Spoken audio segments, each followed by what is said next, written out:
If you've opened your game library and closed it without playing anything, that's not laziness, that's a symptom, a specific one, with a name, with levels.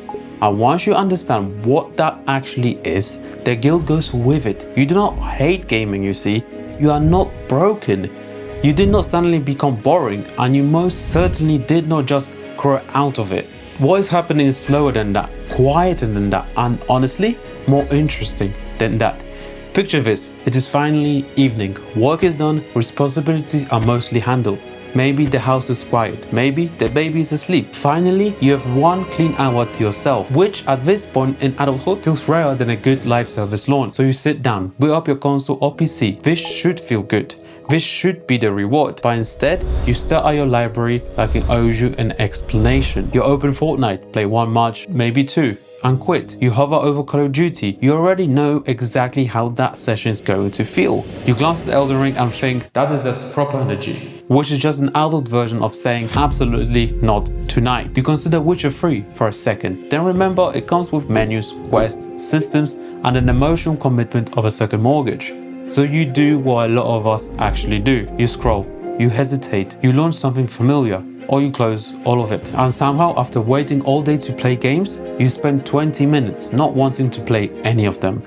If that sounds a bit too familiar, that is exactly what this channel is about. If you want more videos that actually explain why gaming feels different now, not just that it does, but why, hit subscribe and stick around. This channel exists for exactly this conversation. Because that feeling is not random, it has a structure. Gaming burnout is not just being tired of games, it is what happens when the way games are designed starts colliding with the way your adult brain now works. When you were younger, gaming had fewer enemies. You had more free time, less decision fatigue, less mental residue sitting in your head from work, admin, errands, all the invisible background tabs that adulthood never fully closes. Now gaming has to compete with everything else. Your attention is shorter, your time feels more valuable, your tolerance for friction has shrunk, and your brain has developed a new brutal filtering question. It runs on almost everything.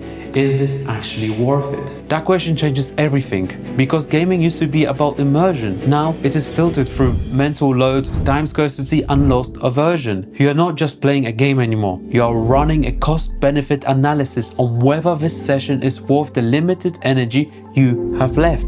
That is why burnout feels so confusing. You can still love games in theory, right? You can still admire them, you can still buy them, and oh, do we love buying them, right, gamers? Think of it this way, right? Your backlog is not a library, it is a museum of unopened dopamine. Beautiful, expensive, and increasingly difficult to actually walk around in. The best mental model here is simple. Gaming burnout is not one problem, it is a staircase.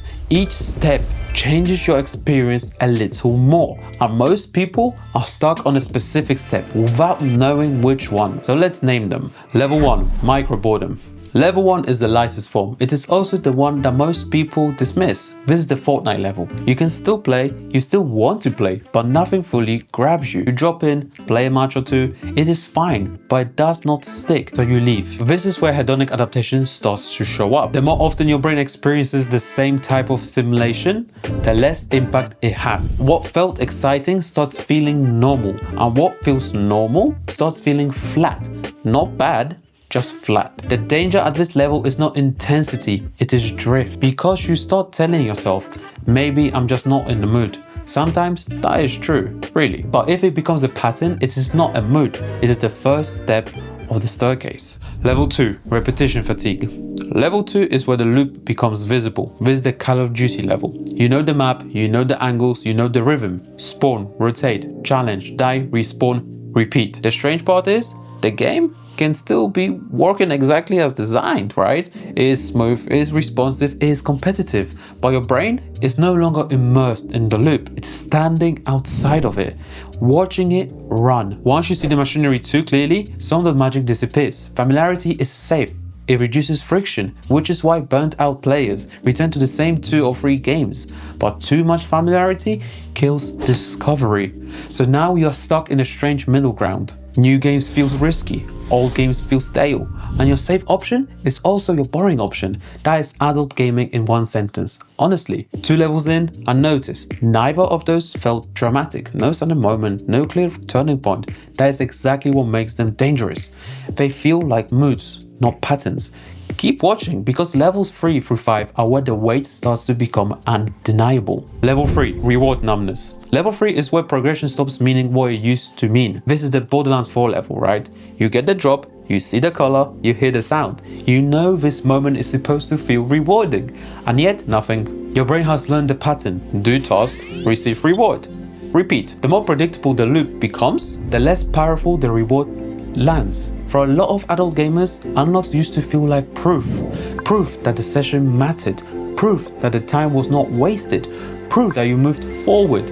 Now the unlock happens and your brain goes, cool, another pearlescent. That is just not boredom, that is your brain decoupling from the reward system itself. The dumbbells are still there, you just stopped feeling the gains. Level 4, obligation gaming.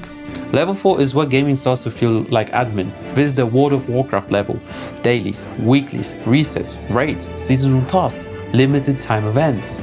You are no longer logging in because you feel pulled. You are logging in because you feel behind. This is a massive shift. The emotional engine is no longer joy, it is obligation. You are not playing because the session feels good, right? You are playing because you do not want to lose progress, miss the reward, break the streak, or waste what you already put in. This is why this level can last for months or even years. It disguises itself as commitment, but deep down, you know the difference between I want to play tonight and I should probably log in. And once a hobby starts sounding like a calendar notification, something has gone wrong. 4 levels in, and here is what is worth noticing. Levels 1 through 4 can all happen without a single dramatic moment. No breakdown, no big decision, just a slow, quiet drift. Level 5 is where it stops being subtle. Level 5, effort resistance. Level 5 is where even great games start feeling expensive, not financially, mentally. This is the Elden Ring level. You respect it, maybe you love it, you know it is brilliant, but launching it feels heavy. Demanding games ask for a lot: focus, memory, reaction, problem solving, patience, frustration tolerance. When you are burnt out, that cognitive cost feels significantly higher than it used to, so you start avoiding the games you genuinely admire, because you keep saving them for when you have proper time. Think of it this way: Elden Ring is not your game, it is your aspirational game. It sits in your library the way a gym membership sits in your wallet, full of potential, rarely visited, making you feel quietly guilty every time you walk past it. And flow happens when challenge meets energy. Burnout happens when challenge meets depletion. Same game, completely different nervous system. Level 6, overwhelm and drop off. Level 6 is when big games stop feeling exciting and start feeling intimidating. This is the Witcher 3 level. You know it is great. Everyone says it is great. You can clearly see it is great. But when you start, your brain does not feel wonder. It feels weight. Too much word, too much system, too much menu, too much implied commitment. So you play for a few hours, appreciate the craft, and quietly fall off. Not because the game failed, right? Because your life context and the game's demands no longer match. Adult life makes starting expensive. Big games carry high startup costs, attention, continuity, memory, emotional investment, time confidence. And if you are not sure when your next session will even be, a big game is hard to bond with. You cannot relax into a world when part of your brain is already running the risk assessment of losing the thread. So you drop off, then feel guilty, then avoid returning, because now guilt is sitting at the door too. Very efficient system, really. We do love turning hobbies into paperwork after all, right? Level 7, identity disconnect. This is the deepest level, the FIFA level, the EA Sports FC level. You still play sometimes, maybe out of habit, maybe because it is familiar, maybe because it's what you always have done, but it no longer feels connected to who you are. That is what makes this level hit differently, because the question is no longer, why am I bored? It becomes, am I even still a gamer? A lot of human behavior is driven not just by enjoyment, but by identity. We do things that feel consistent with who we believe we are. For years, gaming may have been a core part of your self-concept. Not just what you did, how you relaxed, how you connected, how you recovered. But your life changed. more roles, more responsibilities, more invisible load. So when the old patterns stop working, it can feel like you lost more than a hobby. You lost access to a version of yourself. That is why burnout at this level feels strangely emotional, because you are not just grieving fun, you are grieving familiarity, ease, a form of aliveness you used to reach quickly. This is not just about games, it is about fit. Once burnout builds, it creates a vicious cycle. The less rewarding gaming feels, the more careful you become with your limited time. The more careful you become, the more pressure each session carries. The more pressure each session carries, the harder it is to relax into play. And relaxation, genuine, low-stakes relaxation, is exactly what gaming used to give you. So instead of gaming helping you recover from adult life starts invading gaming itself. That is why you bounce faster, why you default to the familiar, why you avoid the demanding, why you sometimes feel guilty mid-session, why the backlog grows faster than it ever gets touched. At this point, some people think the answer is to push harder, force through, finish the backlog, be disciplined. Usually, that makes it even worse. Because burnout is not solved by more obligation, it is solved by removing friction and rebuilding fit. So let's talk about what can actually help you. Fix 1. Stop asking games to justify themselves. The first fix is deceptively simple. Stop treating every session like an audition. Burnout adult gamers often load up a game and, without realizing, run an unconscious 10-minute trial. Is this fun enough? Immersive enough? Worth my time? Worth what little energy I have left? That mental posture kills connection fast. Here's why it works. When you remove the performance pressure from a session, your brain stops evaluating and starts experiencing. Low stakes entry reduces the cognitive cost of just showing up, which means you actually play instead of auditing. In practice, that looks like this. Pick up games that let you enter gently. No giant commitment, no pressure to make progress. Maybe that is one clean Fortnite match with a clear stopping point. Maybe it is 25 minutes of something familiar without expecting it to save your evening. The less pressure you put on gaming to justify itself, the more likely it is to actually deliver. Fix 2. Match the game to your bandwidth, not your ideals. A lot of burnout comes from a simple mismatch. You are trying to play the game you respect instead of game you can actually receive tonight. Those are not always the same thing, you see. Your ideal self says, tonight we begin Elden Ring, properly, like adults. Your actual nervous system says, brother, we have the processing power of a toaster right now. What are you on about? Here is why this works. Your brain's capacity for a challenge is finite resource and it depletes throughout the day. Forcing a cognitively demanding game onto a depleted brain does not create flow, it creates friction. And friction at the end of a long day becomes avoidance the next time you even think about opening a game. So build a simple model. High bandwidth nights, demanding immersive games. Medium bandwidth nights, familiar but engaging games. Low bandwidth nights, light, low commitment, or even no gaming at all.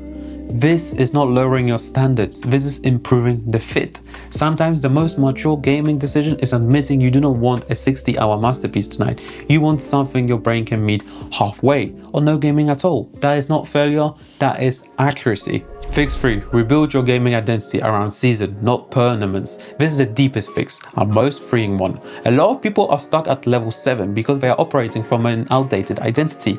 They still believe that being a real gamer means playing often, staying current, finishing big titles, keeping up with releases, having the same relationship with games they had at 17. But that version of you existed in a completely different life, different time, different nervous system load, different everything.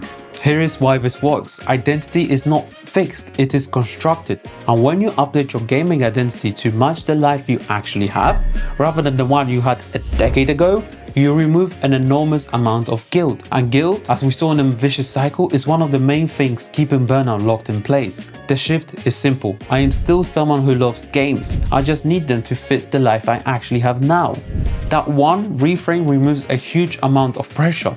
And once guilt leaves the room, curiosity has space to come back. Gaming stops being a test of whether you still belong here. It becomes what it always should have been. A tool for enjoyment, restoration, immersion, connection. Not every night, not endlessly, but genuinely. So let's close the loop. At the beginning of this video, I told you are not broken. You did not stop loving games. And I meant it, really. What actually happened is that too many gaming experiences now feel costly before they feel rewarding. Too much friction, too much effort, too much pressure on the limited energy you have left at the end of the real adult day. That is not a character flaw. That is a structural mismatch between how games are designed and how adult life actually works. And once you see that, the guilt starts to drop because you were never trying to become your old gaming self again. You were always just trying to build a version of gaming that fits the person you are now. If this felt like someone finally put words to something you have been carrying for months in your head, perhaps, that is exactly what this channel is here for. Now, you know that backlog we talked about earlier, the Museum of Unopened Dopamine? There is a video on this channel that goes much deeper into exactly why the museum keeps growing, why you buy game after game added to the pile and somehow feel worse rather than better for it. It is not just about backlog guilt, it is about FOMO and what FOMO is actually costing you. That video is queued up right now. If burnout is why you stop playing, that video is why you keep buying anyway. Watch it next because the two sit together better than most sequels do.